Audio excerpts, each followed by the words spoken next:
महिला म्हणलं की शॉपिंग हा त्यांचा वीक पॉइंट असतो आणि राजकारणामध्ये बाकी काही आपल्याला लागू न लागू रोज आपल्याला बाहेर जायचं असतं आणि आता सोशल मीडियामुळे कपड्यांचे आपल्याला कधी कमीच पडत असते. पुरुषांचं बरं असतं पांढरे शर्ट आणि पॅन्ट किंवा टिपिकल कुर्ता पैजामा.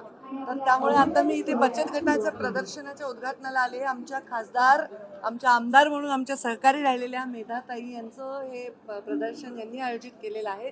त्या दरवर्षी करतात. अत्यंत सुंदर देखणं असं प्रदर्शन आहे. त्याचं उद्घाटन माझ्या हस्ते झालं आणि मग नॅचरली सगळ्या बचत गटांचे एवढे सुंदर प्रोडक्ट्स आहेत तर त्यांनी मला दाखवले आणि त्यांना एनकरेज करण्यासाठी आणि खरंच ते चांगले होते म्हणून मी पण शॉपिंग केली. ताई, आरक्षणाचा प्रश्न महाराष्ट्रातला असतोय. आज सकाळी शरद पवार यांनी असं म्हटलं की पंचावं आणि त्यामुळे ज्या राहिलेले समाज आहेत त्यांना आरक्षणाचा फायदा मिळू शकतो. माझं दरवेळी एकच उत्तर आहे.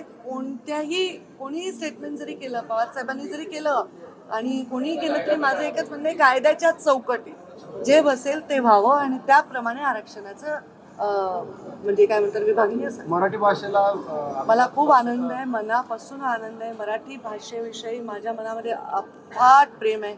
माझ्या वाचनाची आवड माझ्या आईकडनं आली आहे. प्रचंड आई माझी वाचन करायची. लायब्ररीची आम्ही लहानपणापासून आम्ही हे होतं, खूप वाचलं. त्या वयामध्ये आम्ही एक साहित्य वाचलं आणि इतकं वाचनाने माणूस जे बनतो ते कशाने बनू शकत नाही.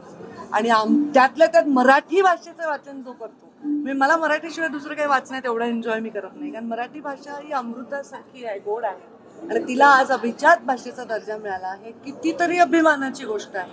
मी खूप आनंद व्यक्त करते. प्रधानमंत्री नरेंद्र मोदीजींचे आभार मानते.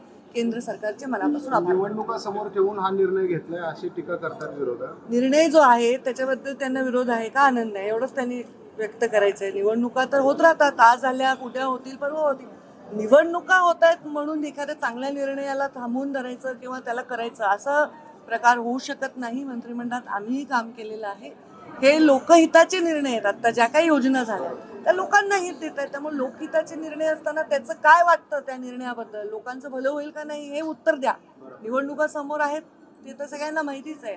पण तुम्ही पण अनेक निवडणुका लढल्या तेव्हा तुम्ही निवडणुका समोर ठेवून का जनहिताचे निर्णय नाही घेतले असा साधा प्रश्न आहे माझा. हर्षवर्धन पाटील आज वेगळा निर्णय घेत आहेत, राष्ट्रवादीमध्ये प्रवेश करतायत. तो त्यांचा वैयक्तिक निर्णय आहे. भारतीय जनता पार्टीमध्ये त्यांनी प्रवेश केला, भारतीय जनता पार्टीमध्ये त्यांनी राहायला हवं होतं असं मला वाटतं. आमचे वैयक्तिक संबंध देखील आहे.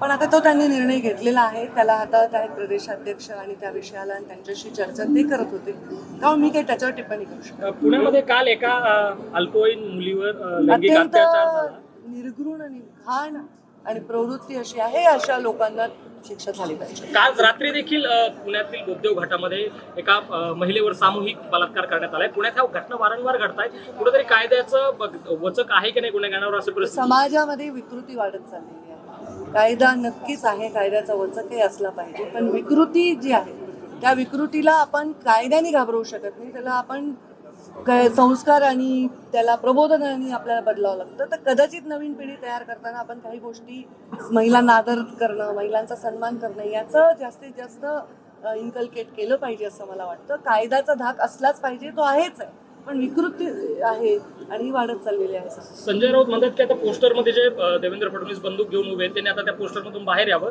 आणि या बलात्कारांचा एन्काउंटर करावा, तसा बदलापूरमध्ये केलं. तेव्हा कोणी काही म्हटलं तर त्याच्यावर बोलणं मग त्याच्या मुद्दे कधी करत. उमेदवार निवडणूक अजित पवार यांना 80-85 जागा मागतायत. अजित पवार 80-85 जागा मागतायत. जेव्हा आमचं फायनल वाटप होईल तेव्हा मी तुम्हाला ऑफिशियल आकडा सांगेन. सन्मानजनक जागा वाटप नाही झालं तर त्या बाहेर पडण्याचा विचार करू शकतो. मी नाराजी राष्ट्रवादी दिसते. मला असं काही ऐकिवत नाही, हे फक्त मीडिया बोलतो.